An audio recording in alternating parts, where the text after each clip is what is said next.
یعنی ایسا نوجوان جو جس نے جوانی میں اپنی عبادت کی ہو. اب عبادت نماز کے ذریعے سے ہو, روزہ کے ذریعے سے ہو, زکات اور حج کے ذریعے سے ہو, یا اعمال صالحہ کے ذریعے سے ہو, اگر جوانی میں عبادت کی ہو اللہ تبارک تعالیٰ کو جوانی کی عبادت زیادہ پسند ہے. اس لیے اللہ تبارک تعالیٰ ایسے نوجوان کو بھی اپنے عرش کا سایہ نصیب فرمائے. اب جوانی میں عبادت کیوں نہیں کرنی چاہیے؟ جب جوانی میں عبادت کرتا ہے, چونکہ انسان شادی کے لیے, نکاح کے لیے کون سی عمر پسند کرتا ہے؟ جوانی کی عمر, نہ کہ بڑھاپے کی عمر. انسان شادی کے لیے, نکاح کے لیے بڑھاپے کی عمر کو پسند کرے گا. آپ دل پر فیصلہ رکھ کر, ہاتھ پر رکھ کر کے فیصلہ کیجئے کہ کیا کوئی آدمی نکاح کے لیے بڑھاپے کی عمر کو پسند کرے گا؟ ہرگز نہیں. بڑھاپے میں اگر رب کی عبادت کرتے ہیں اللہ تبارک تعالیٰ قبول فرمائے گا, اور بڑوں پر اللہ تبارک تعالیٰ کی نظر رحمت ہے.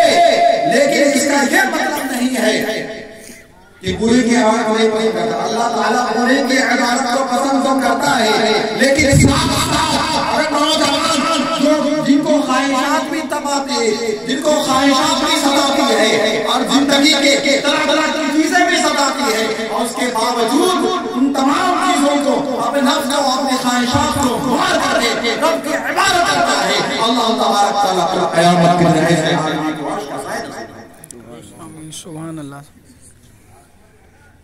عبادت ہو نماز کی صورت میں, اب نماز پڑھے گا تو ظاہر سی بات ہے اسے جنت ملے گا. روزہ رکھے گا, رب کی رضا حاصل ہوگی.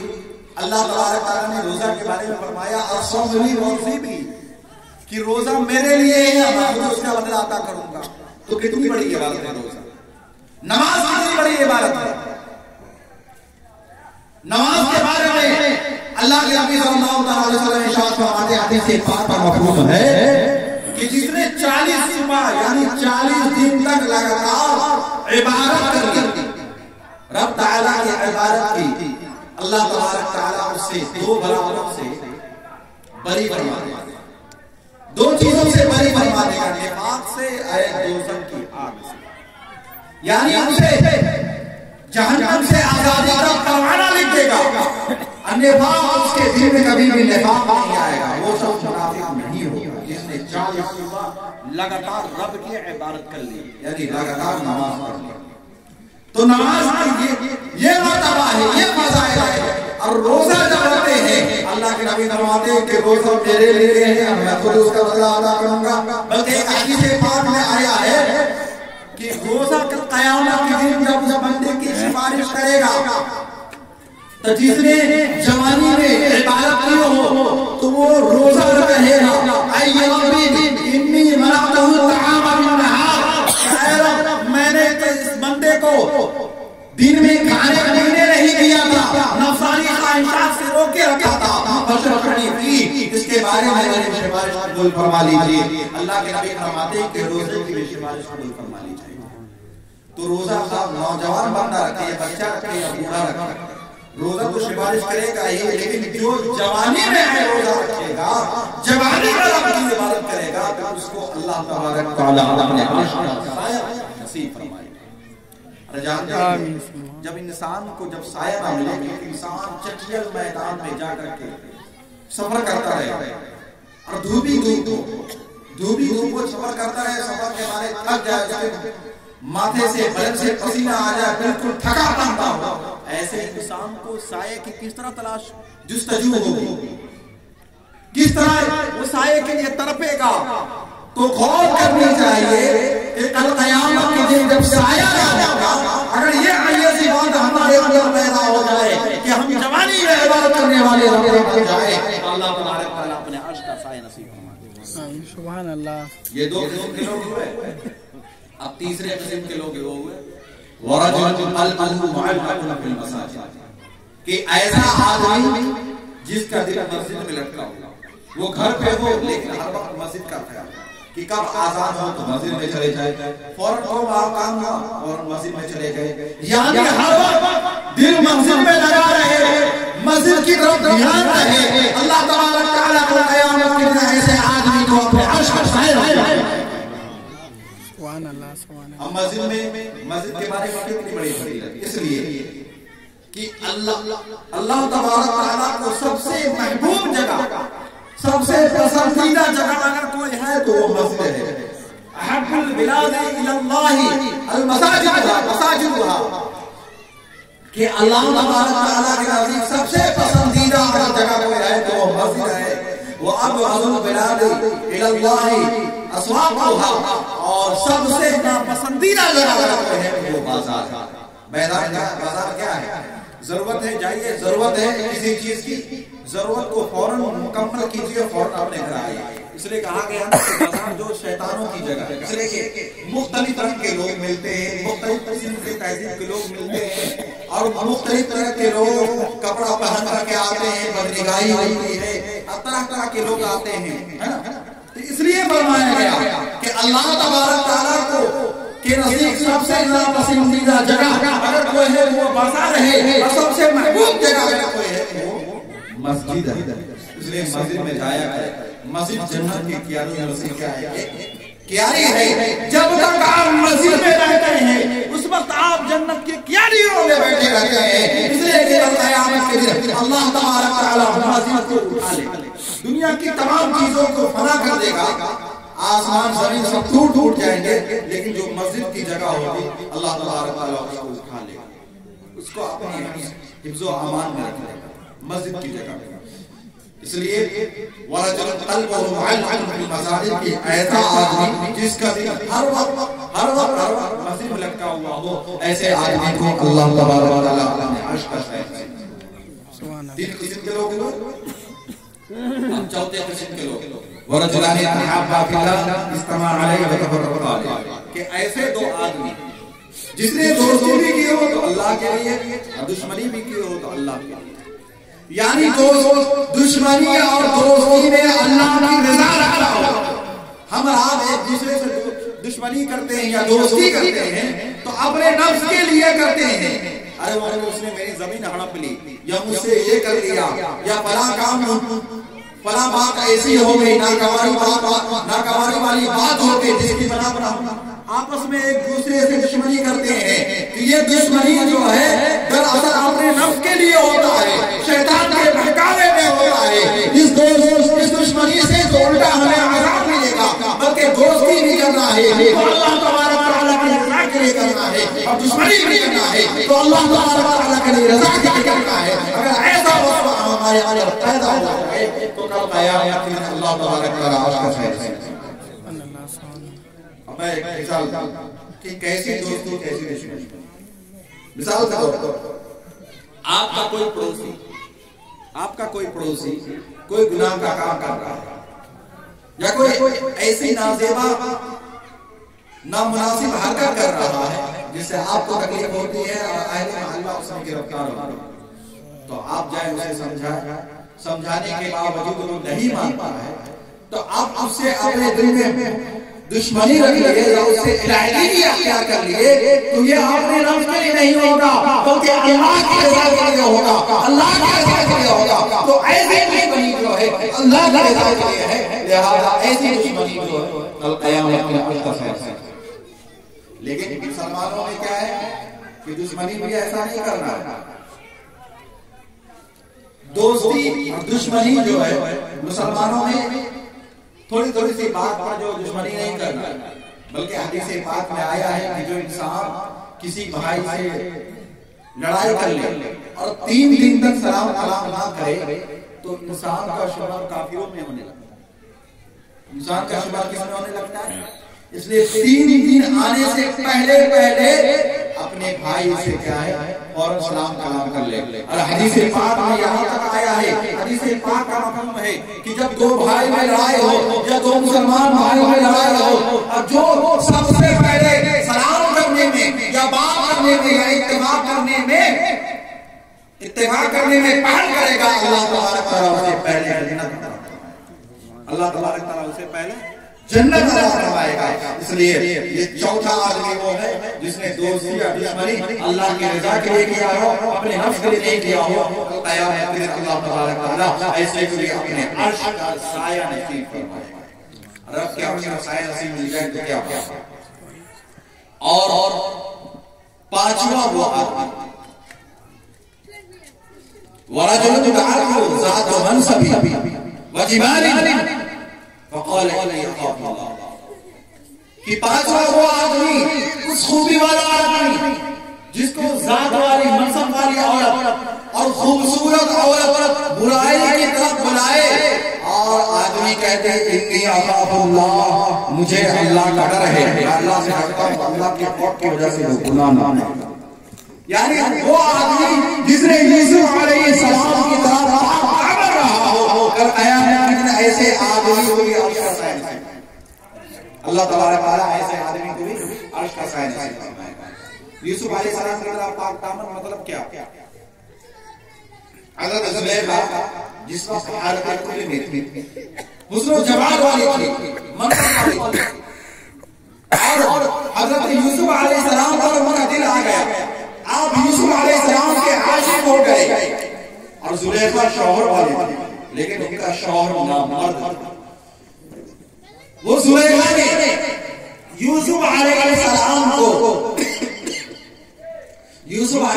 کو برائی کی طرف دعوت دی، بلکہ 7 دروازے بند کر لیے برائی کے لیے، لیکن یوسف علیہ السلام نے انی اخاف اللہ اپنے دل میں نبی تھے، نبی سے گناہوں کا صدور ہو ہی نہیں سکتا، وہ بھی کبیرہ گناہ کا، ہمارا عقیدہ ہے کہ نبی سے کبیرہ اور صغیرہ گناہوں کا صدور ہو ہی نہیں سکتا ہے، لہذا اللہ تبارک تعالیٰ نے یوسف علیہ السلام کی حفاظت فرمائی اور یوسف علیہ السلام نے فرمایا انی اخاف اللہ، اللہ سے ڈرتا ہوں۔ چنانچہ یوسف علیہ السلام بھاگنے لگے اور بھاگتے رہے یہاں تک کہ دروازہ کھولتے رہے اور برائی سے بچ قرآن کہتا ہے وَلَقَدْ هَمَّتْ بِهِ وَهَمَّ بِهَا، وَلَقَدْ هَمَّتْ بِهِ وَهَمَّ بِهَا کہ یوسف زلیخا نے ارادہ کر لیا تھا، اور اعلیٰ حضرت ترجمہ کرتے یوسف علیہ السلام نے ارادہ کر لیتے کیا نہیں تھا، کر لیتے، لیکن اللہ کی رحمت یوسف علیہ السلام کے طرف۔ میں یوسف علیہ السلام سے اس لیے مثال دے رہا ہوں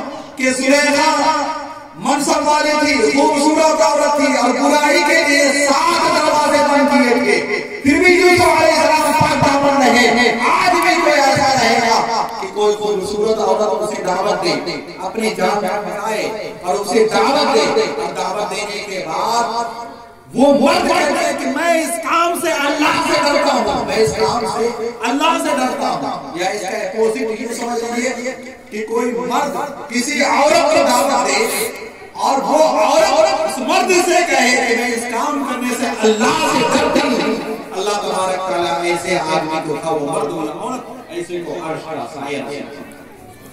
یوسف علیہ السلام کی طرف کتنے آدمی؟ 5 آدمی ہو گئے۔ اب چھٹا آدمی وَرَجُلٌ تَصَدَّقَ فَأَخْفَاهَا حَتَّى لَا تَعْلَمَ يَمِينُهُ مَا تُنْفِقُ شِمَالُهُ،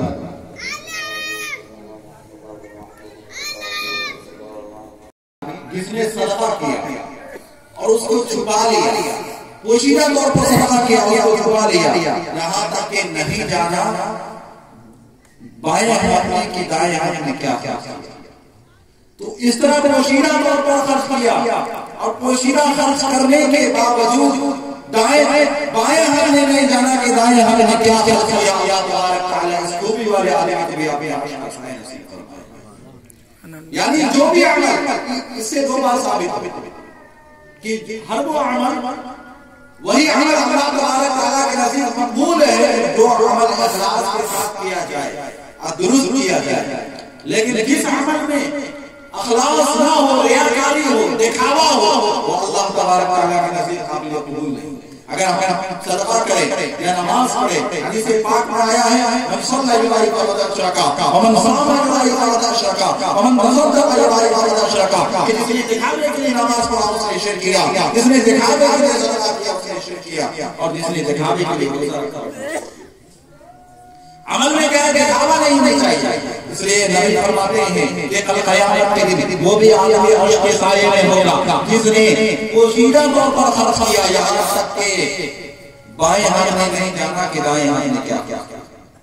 اور 7واں وہ آدمی وَرَجُلٌ ذَكَرَ اللَّهَ خَالِيًا فَفَاضَتْ عَيْنَاهُ، کہ وہ آدمی ساتواں وہ آدمی عرش کے سائے میں ہوگا، اس خوبی والا آدمی عرش کے سائے میں ہوگا جس نے اللہ کا نام سنتے ہی، اللہ کا ذکر سنتے ہی اس کی آنکھیں بھر گئیں، ان کے آنکھوں میں آنسو آ گیا ہے۔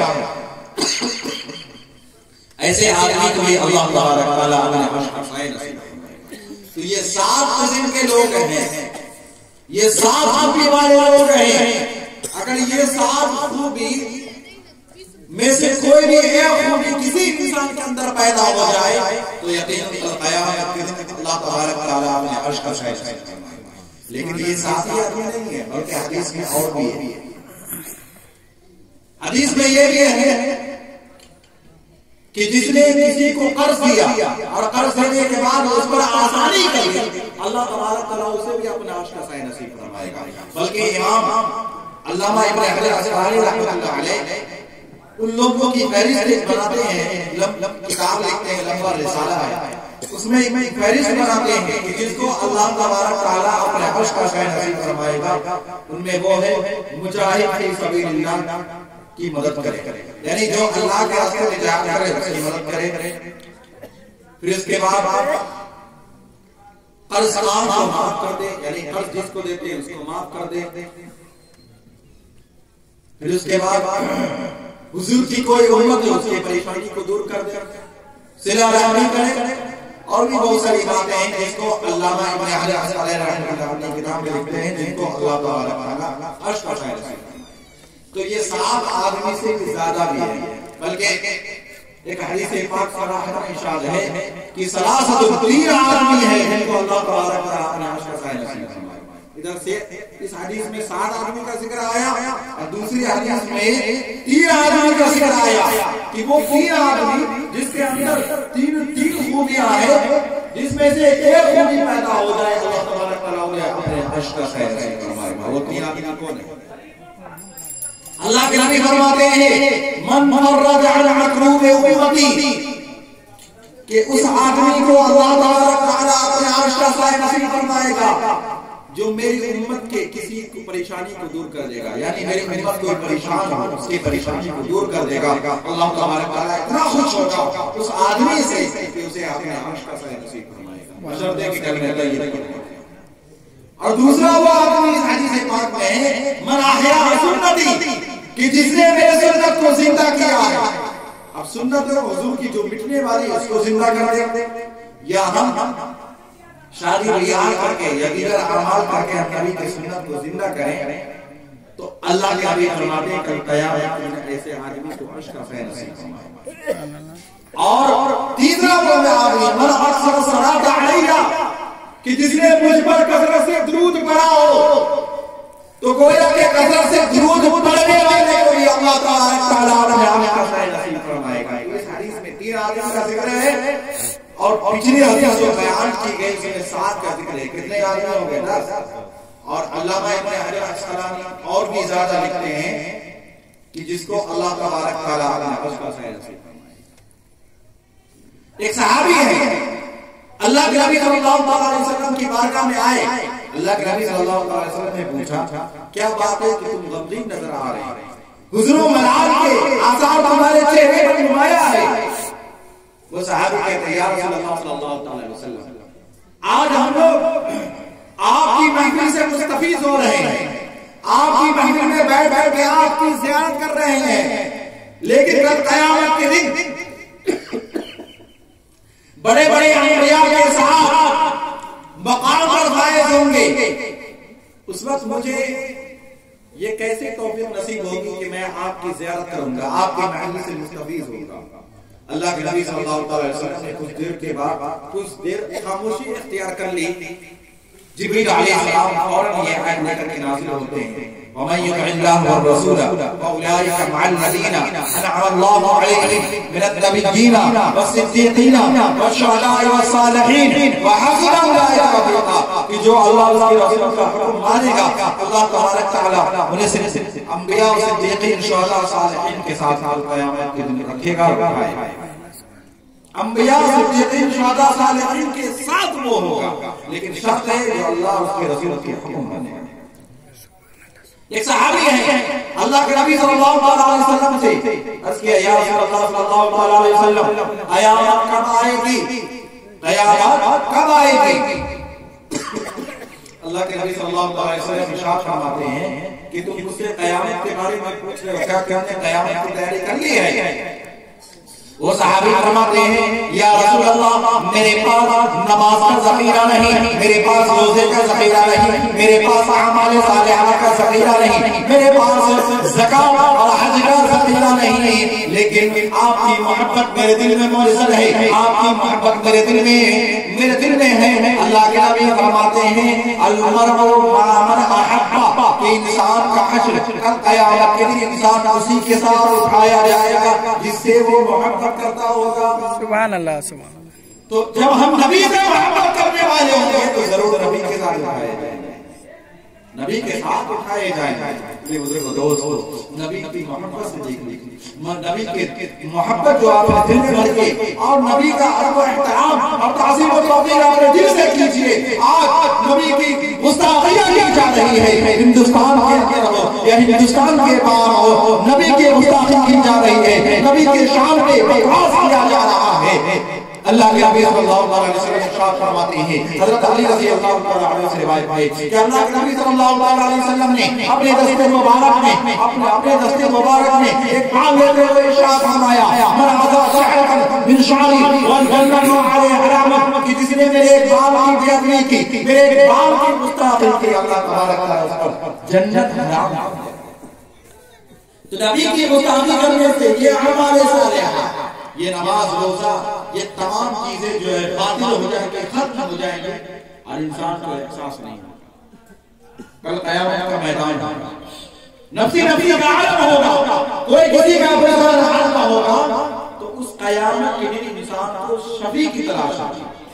سب لوگ حضرت آدم علیہ السلام کی بارگاہ میں جائیں گے اور حضرت آدم علیہ السلام سے عرض کریں گے اے آدم علیہ السلام، اللہ تبارک تعالیٰ نے آپ کو اپنے دست مبارک سے بنایا تھا، اپنے دست قدرت سے بنایا تھا اور آپ میں روح ڈالی تھی اور جنت میں سب سے پہلے آپ کو رکھا تھا۔ آج قیامت کے میدان میں میں پھنس گیا ہوں، لہذا میری سفارش کر دیجئے، میری شفاعت کر دیجئے۔ حضرت آدم علیہ السلام جواب دیں گے اذهبوا الى غیری، آج میں اس معاملے میں آگے نہیں بڑھ سکتا ہوں، تم کہیں اور جاؤ۔ لوگوں کا یہ قافلہ وہاں سے نا امید ہوتے ہوئے حضرت ابراہیم علیہ السلام کی بارگاہ میں جائے گا۔ حضرت ابراہیم علیہ السلام سے عرض کریں گے اے ابراہیم علیہ السلام، اللہ تبارک تعالیٰ نے آپ پر نارے نمرود یعنی نمرود کی آگ آپ پر حرام کر دی، آپ پر ٹھنڈی کر دیے تھے، آپ کو خلیل اللہ کا خطاب دیا تھا، اللہ تبارک تعالیٰ نے آپ کو دوست بنایا تھا۔ آج میں قیامت کے میدان میں پھنس گیا ہوں، لہذا میری شفاعت کر دیجیے۔ حضرت ابراہیم علیہ السلام نے یہی جواب دیں گے اذهبوا الى غیری، آج میں اس معاملے میں نہیں پڑھ سکتا ہوں، لہذا تم کہیں اور جاؤ۔ لوگوں کا یہ قافلہ نا امید کے چراغوں کو بجھاتے ہوئے لوگوں کا یہ قافلہ حضرت موسیٰ علیہ السلام کی بارگاہ میں جائے گا۔ حضرت موسیٰ علیہ السلام کی بارگاہ میں جانے کے بعد کہیں گے اے موسیٰ علیہ السلام، اللہ تبارک تعالیٰ نے آپ سے کلام فرمایا تھا، آپ کو کلیم اللہ کا خطاب دیا تھا، آپ کو معجزات دیے تھے، لہذا میں قیامت کے میدان میں پھنس گیا ہوں، میرے بارے میں شفاعت کر دیجیے۔ حضرت موسیٰ علیہ السلام بھی یہی جواب دیں گے اذهبوا الى غیری، آج میں اس معاملے میں نہیں بڑھ سکتا ہوں، لہذا تم کہیں اور جاؤ۔ پھر لوگوں کا یہ قافلہ حضرت عیسیٰ علیہ السلام کی بارگاہ میں جائے گا۔ حضرت عیسیٰ علیہ السلام سے عرض کریں گے اے عیسیٰ علیہ السلام، اللہ تبارک تعالیٰ نے آپ کو بغیر باپ کے پیدا کیا تھا اور آپ کو بغیر باپ کے پیدا کیا، آپ کو روح اللہ کا خطاب دیا، آپ نے بنی بنے میں کلام فرمایا تھا، اپنی برات کا اظہار فرمایا تھا۔ آج میں قیامت کے میدان میں پھنس گیا ہوں، میرے بارے میں شفاعت کر دیجئے، ہم لوگوں کی شفاعت کر دیجئے۔ حضرت عیسیٰ علیہ السلام یہی کہیں گے اذهبوا الى غیری، اذهبوا الى غیری، تم کہیں اور جاؤ، آج میں اس معاملے میں نہیں رہ سکتا۔ ہر نبی نفسی کہیں گے، ہر نبی نفسی کہیں گے اور اذهبوا الى غیری کہیں گے۔ اذهبوا الى غیری کے الفاظ سن کر کے لوگوں کے دل چور ہو رہے ہوں گے، یہ امید کی چراغ جو ہے، امید کی چراغ بجھنا جا رہی ہوگی کہ اچانک گناہگاروں کے کانوں سے انا لہا کی صلاحیت آواز ٹکرائے گی تو بے چین دلوں کو قرار اور بیدام نگاہوں کو قرار آ جائے گا اور مرتے میں سانسیں لہریں ہوں گی اور سب لوگ زبان و ہاتھ سے پکار اٹھیں گے یا رسول اللہ یا رسول اللہ